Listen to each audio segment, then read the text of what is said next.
है? नदी हमेशा अविरल रूप से बहती है। ठीक है, तो गुरु ने उन शिष्यों को ये बताया कि देखो, जिस तरह से ये नदी कभी सूख नहीं सकती, अविरल बहती रहती है, तो ऐसे ही आपको भी अविरल रूप से बहते रहना चाहिए।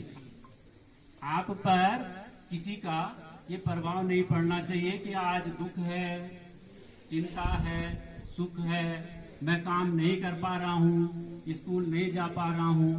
वो जीवन का अभिन्न अंग है, वो तो चलता ही रहेगा।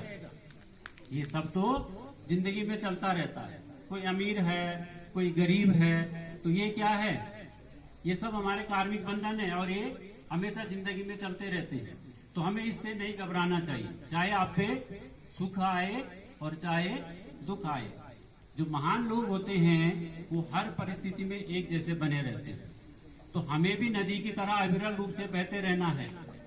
चाहे अच्छा और बुरा तो कुछ काम होता ही नहीं है दुनिया में। चाहे आप कैसा भी काम कर रहे हैं, अपने आप को अप्रिशिएट करो। सेल्फ लव इसको बोलते हैं, समझ रहे हो ना? दुनिया के बजाय पहले अपने आप को प्यार करो। अगर आप अपना महत्व तो समझ गए तो आप सब चीज कर सकते हैं, आप हर चीज को पा सकते हैं। जिन्होंने भी गुरुओं का सम्मान किया तो हमेशा जो है वो शिखर पर पहुंच गए। ठीक है ना? अभी आपने सुना होगा कि भारत ने चंद्रयान 3 को अंतरिक्ष में भेजा। उसकी सफलता के पीछे किसका हाथ है? जो भारत के 16,500 वैज्ञानिक थे जिन्होंने इसके पीछे रात दिन मेहनत करी। ठीक है, लेकिन चंद्रयान अपनी कक्षा में कब पहुंचा? 40 दिन बाद। जब कोई गुरु अपनी कक्षा में लगातार पहुंचा होगा तभी जाके तो वो सीखे ना। अरे जितने हमारे वैज्ञानिक थे तो वो इस रिसर्च को कैसे कर पाए? जब किसी गुरु ने, किसी शिक्षक ने उनको पढ़ाया, और जब किसी गुरु ने, शिक्षक ने उनको पढ़ाया तभी तो इस योग्य बन पाए कि उन्होंने जो है चंद्रयान 3 को चंद्रमा पर सफल लैंडिंग कराई। उससे पहले आपने सुना होगा रूस का लूना फेल हो गया, फेल हुआ था ना। ठीक है ना? लेकिन हमारे जो वैज्ञानिक थे वो इससे बिल्कुल भी हतोत्साहित नहीं हुए। उनको अपने आप पर 100% विश्वास था और उन्होंने चंद्रयान 3 की सफल लैंडिंग करवा दी। ठीक है ना? तो इसके पीछे भी सब गुरुओं का ये हाथ है, गुरु का ये आशीर्वाद है, समझ रहे हो ना?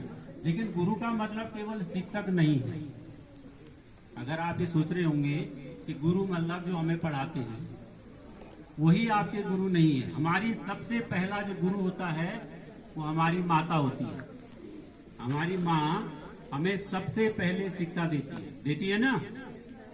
सबसे पहले बच्चे को जो शिक्षा दी जाती है प्रथम स्तर पे वो माँ के द्वारा दी जाती है, फिर पिता के द्वारा दिया जाता है, और फिर अन्य कोई भी आपका अड़ोसी पड़ोसी जो भी आपको समझा रहा है, सिखा रहा है, वो भी आपका गुरु है। तुम लोगों ने तो जिससे भी आप कोई छोटी चीज भी सीखते हैं वो हमारा गुरु है। जब आप स्कूल में आते हैं तो स्कूल में आपका सर्वांगीण विकास किया जाता है। गुरु ये देखता है कि किस बच्चे का इंटरेस्ट किस फील्ड में है, तो उस फील्ड के लिए आपको प्रोत्साहित किया जाता है ना। तो हर बच्चा जो है वो पढ़ने में ही अच्छा नहीं होता है, किसी का इंटरेस्ट किसमें, खेल में भी होता है। आपने सचिन तेंदुलकर का नाम सुना है ना। सचिन तेंदुलकर 10वीं भी पास नहीं कर पा रहा था, बड़ी मुश्किल से 10वीं पास की, लेकिन क्रिकेट में उसने अपने देश का नाम रोशन किया। ठीक है ना? तो उसने भी किसी गुरु को अपनाया, उनसे क्रिकेट की ट्रेनिंग ली और ट्रेनिंग लेने के बाद वो सफलता के शिखर पर पहुंचे। ऐसे बहुत सारे एग्जाम्पल है। बहुत सारे खिलाड़ी हमारे वो पढ़ने में अच्छे नहीं थे लेकिन खेलने में अच्छे थे, तो उन्होंने खेल में ही अपनी प्रतिभा दिखाई। कोई बच्चा संगीत में अच्छा है तो वो संगीत में अपनी प्रतिभा दिखा सकता है। संगीत के किसी गुरु से, शिक्षक से अपनी शिक्षा ले सकता है। ठीक है ना? तो जो बच्चे पढ़ने में अच्छे हैं उनको पढ़ाई पे मन लगाना चाहिए। अगर आप पढ़ाई पे अपना 100% एफर्ट लगाएंगे तो नेचुरली आपको सफलता अवश्य ही हासिल हो जाएगी। ठीक है, लेकिन हम क्या करते हैं, हम आधे मन से पढ़ाई कर रहे होते हैं, हमारा ध्यान पूर्ण रूप से पढ़ाई पर नहीं होता है। और जब हमारा ध्यान पूर्ण रूप से पढ़ाई पर नहीं होगा तो हमारा मन भटकता रहता है।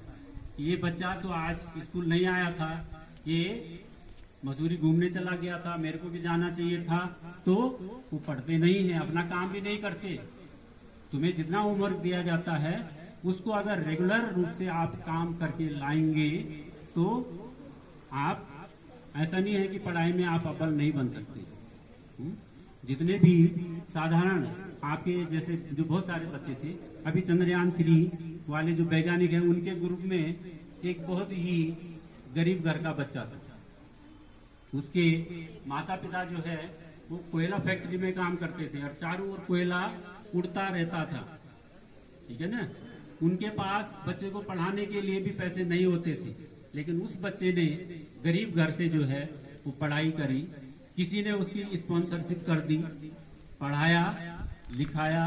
उसके बाद उसने 12th के बाद IIT क्वालिफाई किया। अब IIT में खर्चा भी उनके घर वालों के पास नहीं था, तो किसी ने उसकी स्पॉन्सर लेके उसको IIT में पढ़ाया। IIT में वो अव्वल आया और अभी सबसे यंग साइंटिस्ट इस ग्रुप में जो मैंने अभी आपको बताया, इस ग्रुप में वो बच्चा भी था। ठीक है ना, तो आप सब भी सफलता की शिखर पर पहुंच सकते हैं। ये मत सोचना कि हमारे माँ बाप के पास पैसा है नहीं है। अगर आपका विजन होगा तो आप सफलता के शिखर पर पहुंच सकते हैं। और जो बच्चा आगे पढ़ करके अच्छा बनना चाहता है, कोई डॉक्टर बनना चाहता है, कोई इंजीनियर बनना चाहता है ना, कोई आगे की से वो नहीं पढ़ पा रहा है, तो मैं उसको स्पॉन्सर करता हूं। मैं यहाँ से आपको आश्वासन दिलाता हूं कि आपकी पूरे फंडिंग की व्यवस्था मैं स्वयं करूंगा अगर आप पढ़ना चाहते हैं।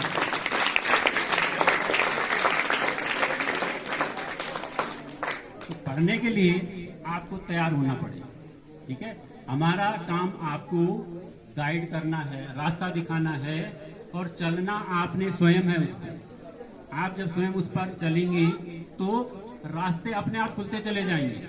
ऐसा नहीं है आज के टाइम आपको कोई रास्ता नहीं दिख रहा होगा, लेकिन धीरे धीरे करके आपको सारे रास्ते अपने आप खुलते जाएंगे।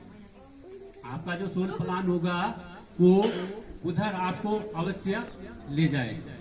ठीक है, तो मैं लास्ट में एक कहानी के साथ आपको अपनी बात समाप्त करूंगा। एक बार एक दुकान में एक कुत्ता गले में थैला टांग करके राशन लेने के लिए आया। अब आप सोच रहे होंगे कि कुत्ता कैसे राशन लेने चला गया है? तो वो कुत्ता इतना समझदार था कि वो मालिक का पूरा पर्चा लेकर के, पैसा लेकर के और दुकानदार के पास राशन लेने गया। ठीक है, उसने दुकानदार को पर्चा दिया, दुकानदार ने सारा सामान तोला, उसके थैले में रखा और उसने अपने मुंह से वहां से पैसे निकाल के दुकानदार को दिए। दुकानदार ने पैसे काटे और बाकी पैसे उसी थैले में रख दिए। उसके गले में एक पट्टा बंधा हुआ था और पैसे उसके अंदर रख दिए सारे। अब दुकानदार को आश्चर्य हुआ कि ये कुत्ता इतना समझदार है, तो इसका मालिक तो इससे भी ज्यादा समझदार होगा, तो मुझे इसके मालिक से जरूर मिलना चाहिए, है ना। अब वो कुत्ता वहां से सामान लेके गया तो दुकानदार ने भी दुकान बंद करी और उसके पीछे पीछे चल दिया। आगे एक गाड़ी आई, वो गाड़ी रुकी और कुत्ता गाड़ी में चढ़ गया, तो दुकानदार भी उसके साथ गाड़ी में चढ़ गया। कुत्ते ने फिर उससे पैसे निकाले बैग से और कंडक्टर को दे दिए। कंडक्टर ने उसका टिकट काटा और जब उसका स्टेशन आया तो उसने पूंछ हिलाई और वो उतर गया। ठीक है ना। अब वो उतरा तो वो दुकानदार भी उसके पीछे उतर गया।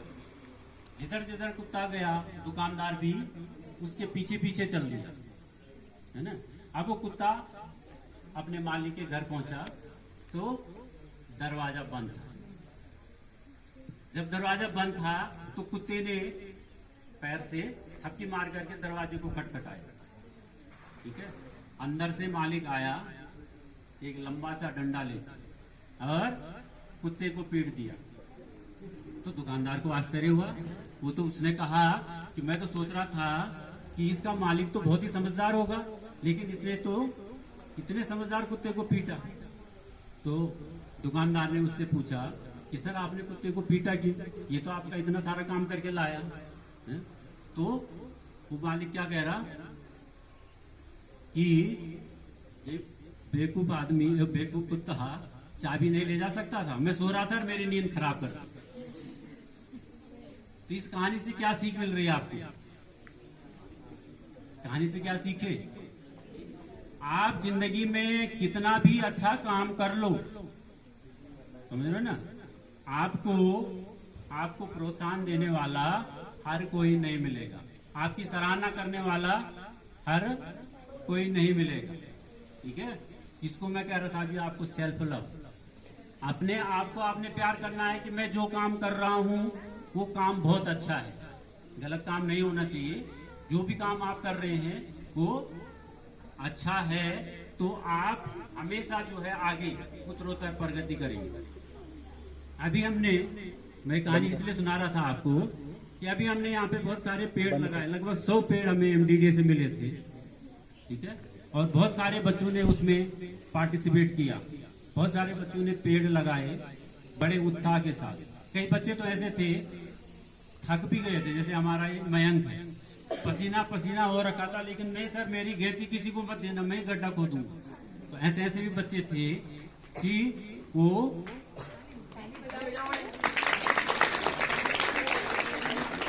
हमेशा किसी भी काम को करने के लिए आगे रहते हैं, समझ रहे हो ना।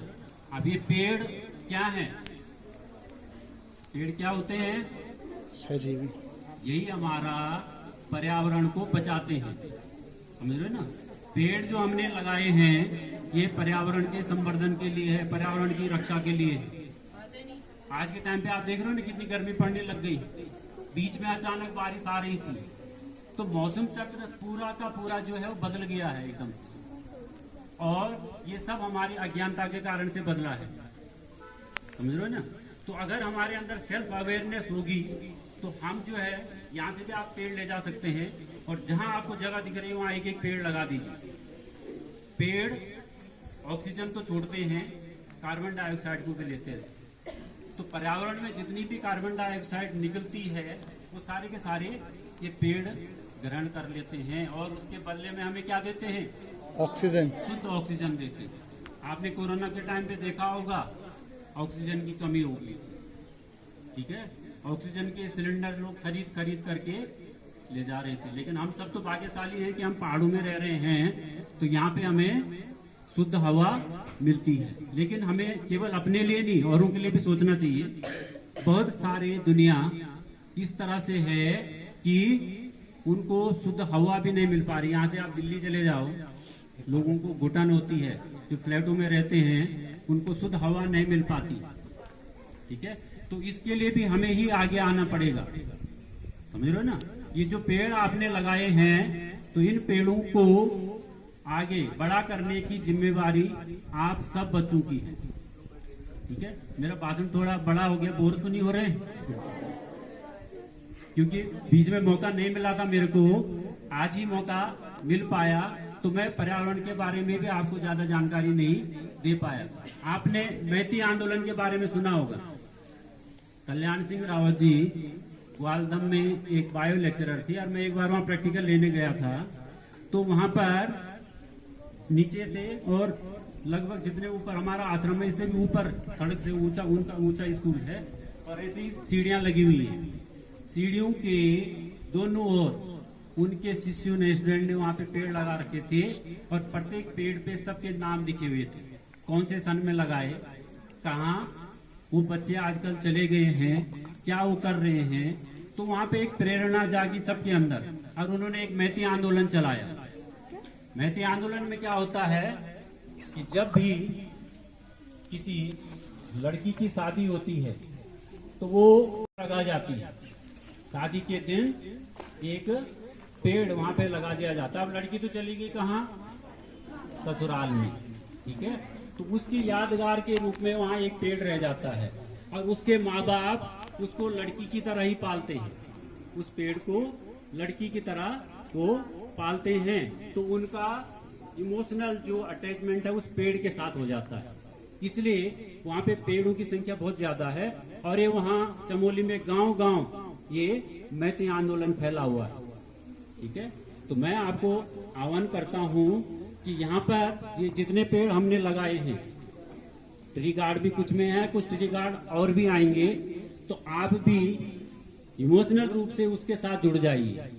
एक एक पेड़ों के साथ मैंने कुछ बच्चों की सेल्फी भी ली थी और एमडीडीए ने अभी घोषणा की है कि जिस बच्चे की सेल्फी पेड़ के साथ उनको अच्छी लगेगी, उसमें कुछ बच्चों को जो है एमडीडीए जो है इनाम भी देगा, है ना। तो अभी सब बच्चों की जो है सब पेड़ों के साथ सेल्फी ले लेंगे और जो जो पेड़ यहाँ पे लगाए हुए हैं उनके साथ की फोटो भी आ जाएगी और एक पेड़ के साथ दो दो तीन तीन बच्चे अगर उसकी जिम्मेवारी लेंगे तो तुम्हारी एक नेम प्लेट भी हम उस पौधे के चारों तरफ लगा देंगे, जो ट्री गार्ड लग रखे हैं या पेड़ के ऊपर लगा देंगे और उसको बड़ा करने की जिम्मेवारी अगर आप लेते हैं तो ये हमेशा यादगार रहेगी। जब यहाँ से पढ़ के चले जाओगे तो उस जिम्मेवारी को और दूसरे बच्चे जो है वो अपनाएंगे, ठीक है। तो आप तैयार हैं? आप सब तैयार हैं तो हम भी आपकी मदद करने के लिए तैयार हैं, ठीक है। तो आज जितने